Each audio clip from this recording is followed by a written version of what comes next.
When Josh Duggar got arrested on child pornography charges, it was widely assumed that the 33-year-old would be headed to prison for a very long time. But his trial won't begin until July, and there is always a chance he could beat the charges.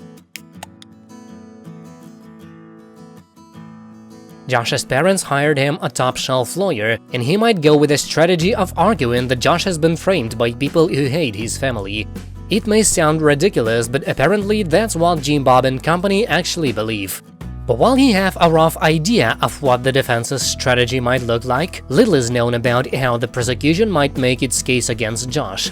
It may sound like an open-and-shut scenario. After all, federal agents found dozens of graphic photos on Josh's computer, some featuring children as young as 18 months old.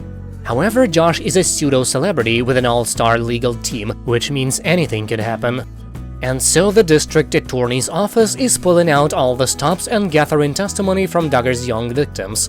According to documents obtained by UK tabloid The Sun, the children will give their testimony behind closed doors so as to avoid information that identifies or could be used to identify a child victim or witness.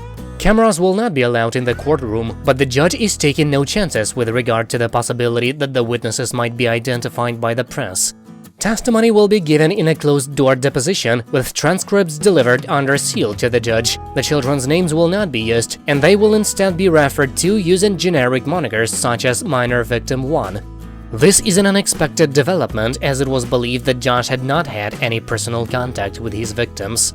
The belief was that they were abused and exploited in a different part of the world, and Josh was part of an international child porn ring.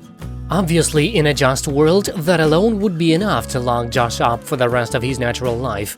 But some who have been following the case closely believe that the testimony may be an indication that Josh has in some way interacted with the children. He has not been charged with additional acts of molestation. Josh molested 5 young girls while he was still in his teens, but he suffered no legal consequences.